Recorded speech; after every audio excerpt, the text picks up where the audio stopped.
ഏത് ദുരുമ്പിലും കയറി പിടിക്കുന്ന ഒരു അവസ്ഥ മനുഷ്യർക്കുണ്ടാകാം. എല്ലാ വാതിലുകളും അടയുമ്പോഴും, എല്ലാ വൈദ്യശാസ്ത്രങ്ങളും പരാജയപ്പെടുമ്പോഴും, എല്ലാ വാതിലുകളും നമുക്കെതിരെ കുട്ടി അടയ്ക്കുമ്പോഴൊക്കെ എന്തിനേയും കയറി പ്രാപിക്കാൻ ശ്രമിക്കുന്ന ഒരു മാനസികാവസ്ഥ എല്ലാവർക്കും ഉണ്ടാകും. എനിക്കൊന്നും ഉണ്ടായിട്ടില്ല. ക്യാൻസർ എന്ന് പറയുന്ന രോഗം എനിക്ക് പിടിപെട്ടപ്പോൾ എല്ലാം അവസാനിച്ചു, ജീവിതം അവസാനിച്ചു, ഇത് മുന്നോട്ടുള്ള വഴിയില്ല, മരിക്കാൻ എനിക്ക് അനുവദിക്കുന്നതുമില്ല, ഈ ലോകത്തോട് ചില കടപ്പാടുകളൊക്കെ കൊണ്ട് മനുഷ്യനോട് ജീവിച്ചിരിക്കണമെന്നുള്ള അദമ്യമായ മോഹം കാരണം കുറച്ചുകൂടെ നാം ജീവിച്ചിരിക്കണമെന്നുള്ള മോഹം കൊണ്ട് പല വഴികളും തേടി അങ്ങനെ കാണുന്നതും കിട്ടുന്നതെല്ലാം കഴിക്കാൻ തുടങ്ങി. ആ കൂട്ടത്തിലാണ് ജീവൻ തെറാപ്പിയെക്കുറിച്ചാണ് ഞാൻ എൻ്റെ പ്രയോഗം തുടങ്ങിയത്. ഞാൻ വിജയിച്ചു. ആ മഹാമൂർഖനെ ഞാൻ ക്യാൻസറിന് അസുഖം വന്നതിലേക്ക് 12 വർഷമായി. അതിനോടൊപ്പം ന്യൂറോപ്പതി എന്ന അസുഖം വന്നതാണ്. നടക്കാനൊക്കെ ബുദ്ധിമുട്ട്, കൈകാര്യങ്ങളുടെ എല്ലാം നഷ്ടമായി, സ്റ്റെപ്പൊക്കെ കയറാൻ ബുദ്ധിമുട്ടാണ്. അല്ലാതെ എനിക്ക് കുഴപ്പമില്ല. അപ്പൊ വയസ്സ് നിങ്ങൾ തോന്നുന്നത് പോലെ 75 വയസ്സ് നിറവിലാണ്.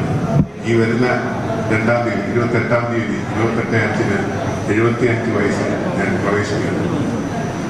ക്യാൻസറിന്റെ മഹാരോഗം പിടിപെട്ട് എനിക്ക് കൂടുതൽ നാൾ ജീവിച്ചിരിക്കുന്നുള്ള പ്രതീക്ഷയൊന്നുമില്ല. ഇനി കൂടിപ്പോയാൽ 10, 20, 25 കൊല്ലം കൂടെ ഞാൻ ജീവിക്കും.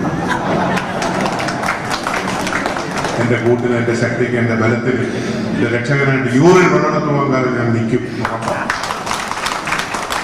നിങ്ങൾക്കും നമുക്ക് അന്ന് കാണണമെന്നുണ്ടെങ്കിൽ നിങ്ങൾ ഇപ്പോഴും മൂത്രം കുടിച്ച് തുടങ്ങി. ഒരു കാര്യമില്ല, ഒരു ചെലവുമില്ല. എങ്ങും പോയിട്ട് ആരുമായിട്ട് കൺസൾട്ട് ചെയ്യണ്ട.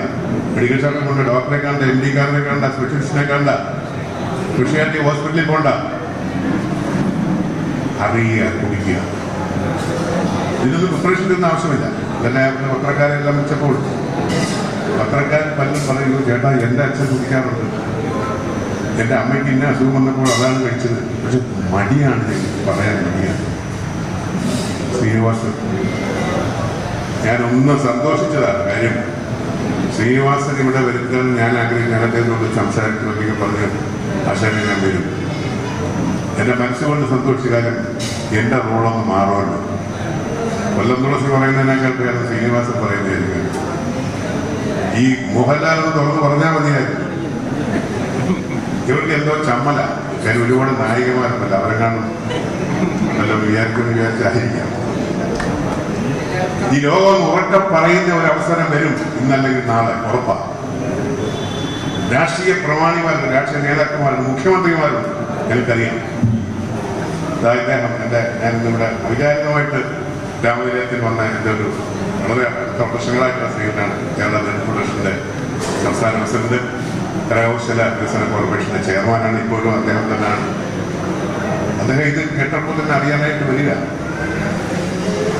തുടങ്ങിയിട്ടില്ല, തുടങ്ങും. പക്ഷെ എൻ്റെ അറിവ് അങ്ങനെ തുടങ്ങിയിട്ടുണ്ടെന്ന കാര്യം ഞാൻ കണ്ടപ്പോൾ ഇങ്ങനെ ഇരിക്കുക. പെണ്ണ് കെട്ടിട്ടുമില്ല. അപ്പൊ ഈ ഇരിക്കുന്ന രഹസ്യം മൂത്രം ഞാൻ സംസ്ഥാനത്തിൽ എവിടെയും ഉറക്കെ പറയും. അതിന് ഞാൻ കേൾക്കേണ്ടി വന്ന തെറികൾ നിസ്സാരമൊന്നുമല്ല. വളരെ മ്ലേച്ഛമായ ഭാഷയിലുള്ള, അറയ്ക്കുന്ന ഭാഷയിലുള്ള പ്രയോഗങ്ങൾ എനിക്കെതിരെ വന്ന് ഇന്നും വന്നിട്ടുണ്ടിരിക്കുക. പക്ഷെ ഞാനിത് കാണാറില്ല, കേൾക്കാറില്ല. എന്നെ അറിയിക്കാൻ ശ്രമിക്കുന്നതോട് പറയാൻ എനിക്ക് അറിയിക്കാൻ പറ്റും. രാമാട്ടിൽ രാവിലെ കിട്ടിയിട്ടുണ്ട് കുറച്ച് നായിന്റെ പോലെ തെളിവാണ്. കോഴിക്കോട് ഞാൻ ജോലി ചെയ്താൽ നായിന്റെ പറയുന്ന പറയുന്നത് വലിയ വിലയില്ലാതെ അങ്ങനെ എന്തെല്ലാം പറഞ്ഞിട്ടുണ്ട്. എന്റെ മൂത്രം ഞാൻ കുടിക്കുന്നതിനാണ് ഞാൻ ഈ വിളിയേക്കുന്നത്. ഈ വിളിച്ചവന്റെ മൂത്രമല്ല, അവന്റെ അപ്പന്റെ മൂത്രവുമല്ല. എന്റെ മൂത്രം ഞാൻ കുടിക്കുന്നതിന് ഞാൻ ആരെ എന്റെ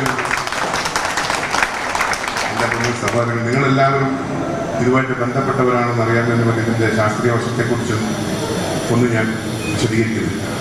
മാഷാണ് കഥാവർത്തി. വേറെ സഹോദരൻ ബാലേന്ദ്രൻ വക്കീൽ ഇതിലക്കാരനാണ്. ഇതിന്റെ മറ്റൊരു ശക്തനായ പേരാണ് അദ്ദേഹത്തിന്റെ അസംഷനൊന്നും എനിക്കില്ല.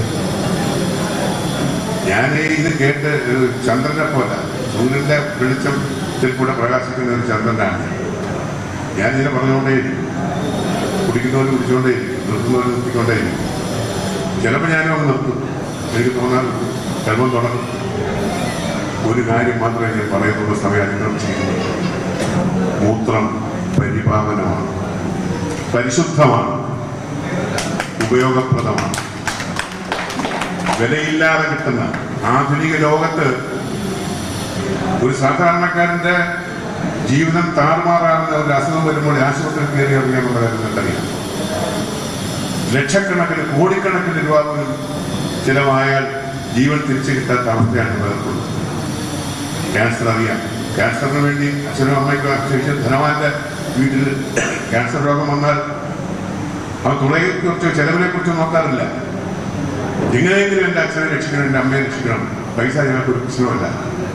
അതിനുവേണ്ടി തുക കൂട്ടിക്കൊണ്ടിരിക്കുകയാണ്. അവസാനം എന്താ സംഭവിക്കുന്നത്? ഉള്ള പണമെല്ലാം പോവുകയും ചെയ്യും, ജീവന് പോകും. ക്യാൻസർ രോഗം വന്ന 50% ആൾക്കാരും മരിച്ചുകൊണ്ടിരിക്കുക. അത് സത്യമാണ്. പിന്നെ ബാക്കി 50% രക്ഷപ്പെടുന്ന പല സ്ഥലങ്ങളും എനിക്ക് ലിംഫോമ എന്നത് അധികം അപകടകാരിയല്ലാത്ത എൻ്റെ സഹോദരിക്ക് ക്യാൻസർ വന്ന് അനുഭവിച്ചുകൊണ്ടിരിക്കുക. ഞാൻ പറഞ്ഞു ധൈര്യോതെറാപ്പി, കീമോതെറാപ്പി എടുക്കുമ്പോൾ ധൈര്യോതെറാപ്പി കൂടെ കുറിച്ചോ ഞാനതിനെ കുറിച്ചാണ്. കുടിക്കുക ഒരു നാമം വിചാരിക്കേണ്ട കാര്യമില്ല. ആരെ കാണിച്ചതല്ലോ കുടിക്കുന്ന. ഭർത്താവ് അറിയാതെ ഭാര്യയ്ക്കും കുടിക്കുക, ഭാര്യ അറിയാതെ ഭർത്താവിന് കുടിക്കുക. ചില വീടുകളിൽ ഭാര്യമാരെ പറഞ്ഞു മൂത്രക്കുട്ടികളുടെ എൻ്റെ അടുത്ത് വന്ന് കിടക്കരുത്. ആ പെണ്ണുമ്പളുടെ വ്യാധി ഇതിന് നാട്ടമുള്ള കേസാണെന്നാണ് അത് പറയുന്നതാണ്. നാട്ടത്തിൽ ഇതിന് ഒരു നാട്ടവുമില്ല. നിങ്ങൾ രാവിലെ വെറുതെ മണപ്പിച്ച് നോക്കിയാൽ അറിയാവുന്നവരാണ് കൂടുതൽ നിൽക്കുന്നത്. ഇതവിടെ മണികണ്ഠൻ എന്ന് പറയുന്ന ഒരു സുഹൃത്തുണ്ട്, വീരക്കാരനാണ്. അദ്ദേഹം ഒരുവണ മൂത്രം ഒഴിക്കാനായിട്ട് ഒഴിച്ചു വെച്ച് മൂത്രമുണ്ട്. പക്ഷെ പുള്ളര് വരുന്ന അന്നത്തെ ഗ്ലാസ്സിൽ ഒഴിച്ചു വെച്ചിട്ടാണ് മാറിപ്പോയി. അദ്ദേഹം മക്കൾ രണ്ടുപേരും അതിനെടുത്ത് കുടിച്ചു. അച്ഛൻ എന്തല്ലേ തിരുവനന്തപുരം ഭാഷ എന്തുവാണ് അച്ഛാ ഞാൻ ഈ ഗ്ലാസ്സിൽ ഇരുന്നെടുത്ത് കുടിച്ച് തന്നെ എന്തിനത്? അയ്യോ മോളെ അത് എങ്ങനെയുണ്ട്? കൊള്ളാച്ച നീ ഇവിടെ കിട്ടുമോ? അതിന് മനസ്സിലായ കണക്കമില്ലാത്ത ആ കത്തിക്കൊണ്ട് പറഞ്ഞാൽ അതിന് ടേസ്റ്റ് ഇല്ല. പുള്ളി പുള്ളരെ കുറിച്ച് അത് ബിയറിന്റെ കഴിഞ്ഞ ബിയറിന്റെ ഏതൊരു അംശം എന്ന് വിളിക്കാൻ പുള്ളി. പക്ഷെ പുള്ളി ആ കുഞ്ഞുങ്ങൾ ഇന്ന് 11 വയസ്സും 7 വയസ്സുള്ള 2 കുട്ടികളും ഇന്നും നല്ല തികഞ്ഞ മൂത്രപാനികളാണ്. ഒരസുഖം അവർക്കില്ല. ഞാൻ ആ കുഞ്ഞുങ്ങളെ കാണുമ്പോൾ മൂക്ക് ഒഴിച്ച് എപ്പോഴും എന്നും അസുഖമാണ്. മണികണ്ഠന്റെ ഭാര്യയ്ക്ക് 2 കുട്ടികൾക്ക് എന്നും അസുഖമായിരുന്നു. ഇന്ന് അവർ എല്ലാ രോഗത്തിനും കരുതുന്നതാണ്. മത്സരിച്ച് ആ വീട്ടിൽ മൂത്രം കുടിക്കുക. ഞാൻ തമാശ രൂപത്തിലാണ് പറയുന്നത്. ഒത്തിരി കണ്ടതാണ്. ഇതിലെ ചെറുപ്പക്കാരൻ സിറോസിസ് പിടിച്ച് ശരീരം മൊത്തം അലിഞ്ഞ് കണ്ടൻ അറപ്പ് തോന്നുന്ന വെറുപ്പ് തോന്നുന്ന അകറ്റി നിർത്താൻ തോന്നുന്ന ചെറുപ്പക്കാരൻ ആത്മഹത്യയുടെ മുൻപിൽ നിൽക്കുന്ന അതിൽ നിന്ന് ഞങ്ങൾ പിടിച്ചുകൊണ്ട് മാറ്റിക്കൊണ്ടുപോയി കഴിപ്പിച്ചു. പിന്നെ ആ ചെറുപ്പക്കാരൻ എന്ത് ഭാഗ്യവാനായിട്ട് കഴിയാണ് ജോലി ചെയ്ത് കുടുംബത്തെ ആവശ്യം. നിങ്ങളുടെ സകലവിധ അസുഖങ്ങളുണ്ട്. നാണമില്ലാതെ മാനമില്ലാതെ കുടിക്കുക. ഞാൻ പറയാനുണ്ടോ, ഇത് നമ്മുടെ മൂത്രമാണ്, അന്യന്റെ മൂത്രമല്ല. കുടിച്ച് തുണയിക്കൂ. കുറച്ചു കാലം കൂടെ വേണം ജീവിക്കാം. പണം ചെലവില്ല. ഇതൊരു ധാർമ്മികമായ കടമ നമുക്കുണ്ട്, ധർമ്മം നമുക്കുണ്ട്. കാര്യം ഈ മെഡിക്കൽ എക്സ്പെൻസിനെ പാവപ്പെട്ടവർക്ക് അവിടെ നിന്ന് പോകാൻ പറ്റില്ല. ഒരു മെഡിക്കൽ കോളേജിൽ പോകാനോ ഒരു സ്പെഷ്യലിസ്റ്റിനെ കാണാൻ പറ്റത്തില്ല. അത്തരം പാവപ്പെട്ട ആളുകളെ നിങ്ങൾക്ക് ചുറ്റുമുള്ളവരെ കണ്ടുപിടിച്ച് അവരെ മനസ്സിലാക്കിയിട്ട് പറഞ്ഞ് മനസ്സിലാക്കും എന്താണ് മൂത്ര വേസ്റ്റാണോ അതിനെക്കുറിച്ചൊക്കെ അറിയാവുന്നതിനെ ഞാൻ വിശദീകരിക്കില്ല. എങ്കിലും ഇതിനുള്ള ആളുകൾ പറയും അറിയാൻ പറ്റ പറ്റും. മൂത്രം ചെയ്യാത്തവരൊന്ന് കൈ വെക്കുമോ? ഈ മൂത്രം ഇതൊന്നും ചെയ്യാത്തവർ ആരെങ്കിലും ഉണ്ട്? ഒരാളെ ഉള്ളു. എന്താ പറഞ്ഞ ആശാനം എന്നാ പറ്റി? ഞാൻ എല്ലാവരും തുടങ്ങി. ഇന്ന് ഇവിടെ നിന്ന് കുടിച്ചിട്ടേ പോകാവൂ.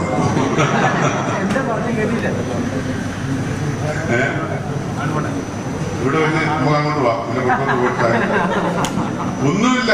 ഇങ്ങോട്ട് കയറിയ ഒരു കപ്പ് എടുക്കുക, ഒഴിക്കുക, കുടിക്കുക. ഒന്നുമില്ല. ഒരാൾ നിസ്സാരം. ഞാൻ വൈകുന്നേരത്ത് വരുമ്പോഴും കയറി കഴിച്ചു ഒരു കപ്പും മേടിച്ചുണ്ടാകുന്നത്. ആദ്യത്തെ ഒരു മടുപ്പ് മാത്രമേ ഉള്ളൂ. വളിച്ച റമ്മ കുടിക്കുമ്പോൾ ഒരു പ്രശ്നമില്ല. 5-6 ദിവസം പഴക്കമുള്ള മീൻ അന്നേരം കുഴപ്പമൊന്നും. ഇതാകുമ്പോൾ സ്മെല്ല് ഒരു സ്മെല്ലും ഇല്ല. നല്ല ടേസ്റ്റ്. അതുകൊണ്ട് ഞാൻ നീട്ടുന്നില്ല. കാര്യം സമയം താളങ്ങളെല്ലാം തെറ്റിക്കഴിഞ്ഞിരിക്കുന്നു. ഞാൻ നിർത്തുകയാണ്. എനിക്ക് ഞാൻ ഇവിടെ വന്നപ്പോൾ എന്നെ കാണാനായിട്ട് ശ്രീ രാവത്തൻ അദ്ദേഹം ഒരു വലിയൊരു മനുഷ്യനാണ്. ഒരു സമുദായ സംഘടനയുടെ രാമഭദ്രൻ കേരള കരകൗശല വികസന കോർപ്പറേഷന്റെ ചെയർമാനാണ്.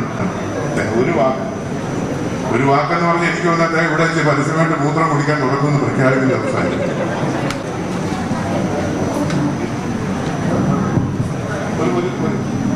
അപ്പൊ എല്ലാവർക്കും നന്മകൾ ഞാൻ നേരുകയാണ്.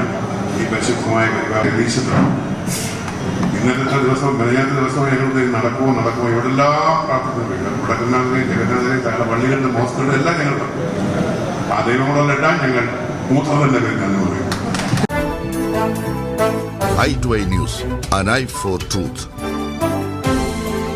i2i News സബ്സ്ക്രൈബ് ചെയ്തിട്ടില്ലാത്തവർ ഇപ്പോൾ തന്നെ സബ്സ്ക്രൈബ് ചെയ്യുക. നോട്ടിഫിക്കേഷൻ ലഭിക്കുവാൻ ബെൽ ബട്ടണും അമർത്തുക.